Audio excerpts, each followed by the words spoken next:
Bienvenue à tous dans l'invité de la rédaction sur Medi 1. René Dumont a écrit « L'Afrique noire est mal partie ». Il tentait de dresser un constat peu encourageant de l'Afrique subsaharienne dans un contexte de décolonisation optimiste. Plus d'un demi-siècle après les indépendances, le poids colonial de la France en Afrique noire francophone semble encore pesant. C'est du moins ce que pense notre invité du jour. Il est journaliste spécialiste des questions internationales et de sécurité. Il est écrivain et avec lui nous parlerons de son livre intitulé « Le poids colonial de la France entre façonnage, errance et auto-libération en Afrique noire francophone ». On dira à quoi bas bienvenue à Jean-Paul-Éric Youmbi sur notre plateau. Merci de m'avoir invité. La première de couverture sur votre livre, c'est une image qui est très expressive. Oui, on y voit Thomas Sankara, vous savez tout ce qu'il représente comme caractère subversif.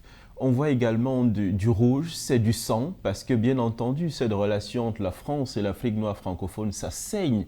Et on voit que c'est une relation qui est très marquée. On a, entre autres, une relation qui est faite d'entropie, qui est faite de prédation. Pendant ce temps, il y a aussi les populations d'Afrique noire qui aimeraient s'émanciper. C'est pour ça que vous voyez, bien entendu, ce point levé, bien qu'étant dans cet environnement, dans cet espace où on a du mal à s'exprimer, le défunt capitaine Sankara lève le point comme pour dire que malgré tout, l'Afrique devrait avancer, devrait s'émanciper. Et vous estimez qu'il y a deux catégories de chefs d'État en Afrique noire francophone, ceux que vous qualifiez de dinosaures, dont l'ADN est tourné vers l'extérieur, et ceux qui sont portés par l'envie de changement. La question, c'est de savoir, est-ce que les Africains eux-mêmes, ils ont un choix? Je veux savoir.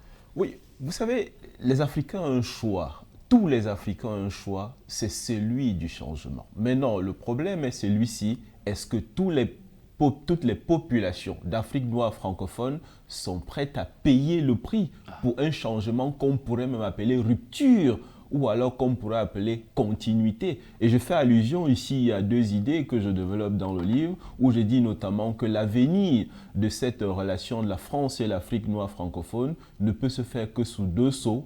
Il s'agirait notamment, n'est-ce pas, d'une rupture qui unit ou alors une rupture qui divise. Celle qui unit, ce serait bien entendu un moment où on s'assierait, c'est-à-dire les deux parties, pour négocier un avenir commun. Ou alors, celle qui divise, ce serait bien entendu une rupture unilatérale du contrat qui lie les deux parties. Vous parlez également de la société civile, une société civile qui est forte. Quand vous regardez la sphère en Afrique noire francophone, est-ce que la société civile est suffisamment bien organisée, forte pour faire face à ce grand défi-là? La société civile en Afrique noire francophone, elle est multiple ou alors elle est précisément double.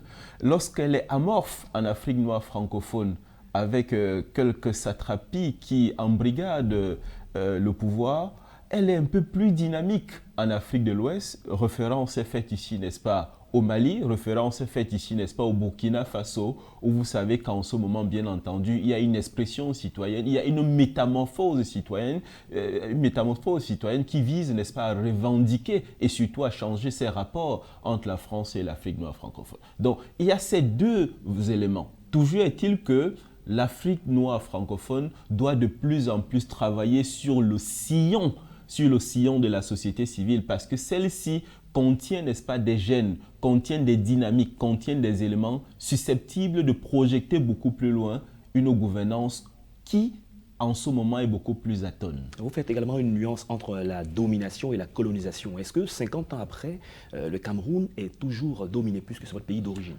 Alors, vous savez, je fais partie des personnes émettant la réflexion selon laquelle il faut faire une nuance entre domination et colonisation.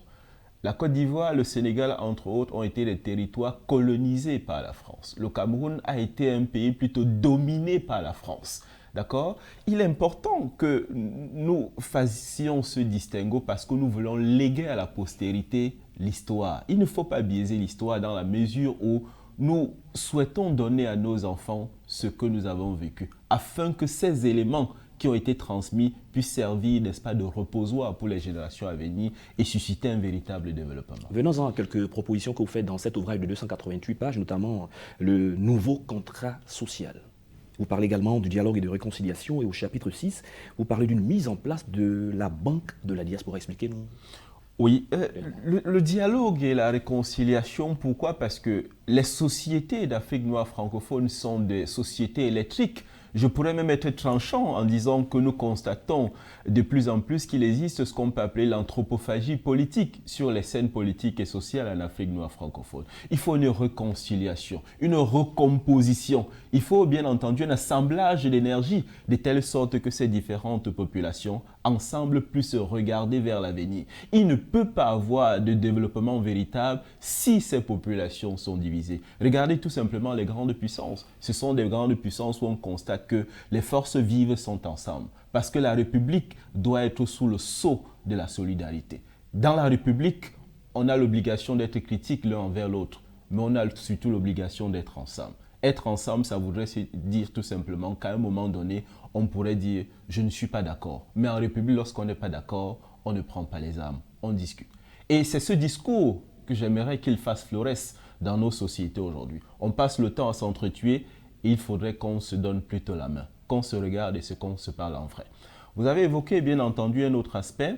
Je voulais m'appesantir sur ce que j'appelle l'observatoire des crises et tensions sociopolitiques. Étant donné que ces scènes sont suffisamment électriques, il faudrait qu'on ait un observatoire indépendant qui est susceptible de repérer, de sonder et de corriger les défauts liés notamment au tribalisme et qui pourrait conduire, n'est-ce pas, à des conflits.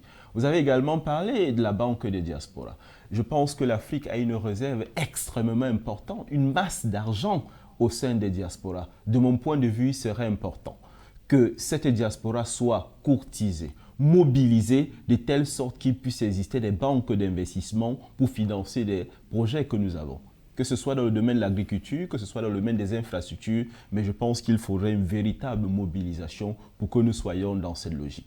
Parce que nous constatons que jusqu'ici, les plans d'ajustement structurel nous ont énormément abrutis. Mais le fait que ces financements viennent de la diaspora africaine, ça ne veut pas dire que c'est une complaisance. Non, ça veut dire que nous sommes en train de nous appuyer sur une autonomie propre, bien entendu dans la perspective de se libérer du poids colonial. D'accord, on parle de l'Union africaine, l'unicité des actions. Est-ce que l'Union africaine a suffisamment réussi? L'Union africaine a quelques difficultés et ça ne date pas d'aujourd'hui. Lorsque Kwame Nkrumah, du haut de ses idées, le 25 mai 1963 à Addis Abeba en Éthiopie, s'exprime lorsqu'il parle du panafricanisme, vous savez que sa tendance n'a pas été acceptée. Parce que du coup, il a été créé ce jour ce qu'on peut appeler une Union africaine des chefs d'État. Ces chefs d'État sont en réalité coupés de ce qu'est la base. L'Afrique des territoires, l'Afrique des terroirs. On a l'impression que c'est une union africaine des chefs d'État. Alors, il est important que dans la nouvelle perspective, la nouvelle dynamique qui sera créée, que l'Afrique noire francophone soit un creuset politique qui apporterait quelque chose au sein de cette Union africaine. Je suis un partisan du fait qu'il devrait exister une organisation pour les pays d'Afrique noire francophone qui ne serait pas la francophonie, de telle sorte que cet ensemble puisse être, bien entendu, n'est-ce pas, un vecteur de propulsion pour l'Union africaine. Est-ce que cette Afrique noire francophone n'a pas aussi un devoir de reconnaissance vis-à-vis de la puissance colonisatrice au nombre par rapport à tout ce que cette puissance colonisatrice aura fait en termes de développement pour le continent? Reconnaissance ne veut pas dire dépendance. Reconnaissance ne voudrait pas dire que ces populations n'ont pas le droit de s'émanciper. Regardons ce qui se passe aujourd'hui au Burkina Faso, où ces vaillantes populations veulent que les choses se fassent désormais autrement. C'est des questions de gouvernance, c'est des questions de transparence. Et le discours n'est pas très compliqué. Aujourd'hui, ces populations, lorsqu'on les écoute, lorsqu'on les entend, vous avez fait, vous, chef d'État, des choses hier, aujourd'hui nous aimerions que ces choses soient faites autrement. Ces accords militaires dont nous parlons, il s'agit de quoi? De plus en plus, les gens ne sont plus d'accord, les populations ne sont plus d'accord avec cette façon de faire. Bien entendu, reconnaissance. Je suis d'accord avec vous par rapport à cette trajectoire commune, oui. Mais reconnaissance ne voudrait pas dire, n'est-ce pas, ensauvagement. Reconnaissance ne voudrait pas dire, n'est-ce pas, qu'on refuse de s'émanciper par rapport à un ordre qui a fait ses preuves au sens où les résultats ne sont pas au niveau où nous les attendons. La dernière question en moins de 30 secondes. Quel est votre message à l'endroit des chefs, des dirigeants, des gouvernants? L'Afrique, et particulièrement l'Afrique noire francophone, est en train de changer. Les tenanciers d'un ordre ancien sont obligés de passer la main. Qu'ils le veuillent ou pas, ils doivent, ces chefs d'État, comprendre cette nouvelle génération qui est de plus en plus mondialisée, dont les repères et les références en termes politiques sont ce qu'eux ils voient de temps en temps à la télévision. Et ils veulent de plus en plus cette gouvernance où eux ils sont impliqués. Jean-Paul Éric Yumbi, merci. Je vous dis merci. C'est ici que nous allons mettre un terme à cette émission. Merci d'avoir accepté de répondre à nos questions. Je rappelle que vous êtes journaliste, spécialiste des questions internationales et des questions de sécurité.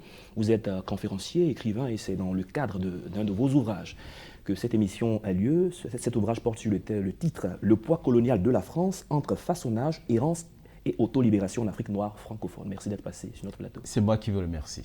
C'est la fin de cette émission. Merci à tous de l'avoir suivi. Excellente suite de nos programmes sur Média.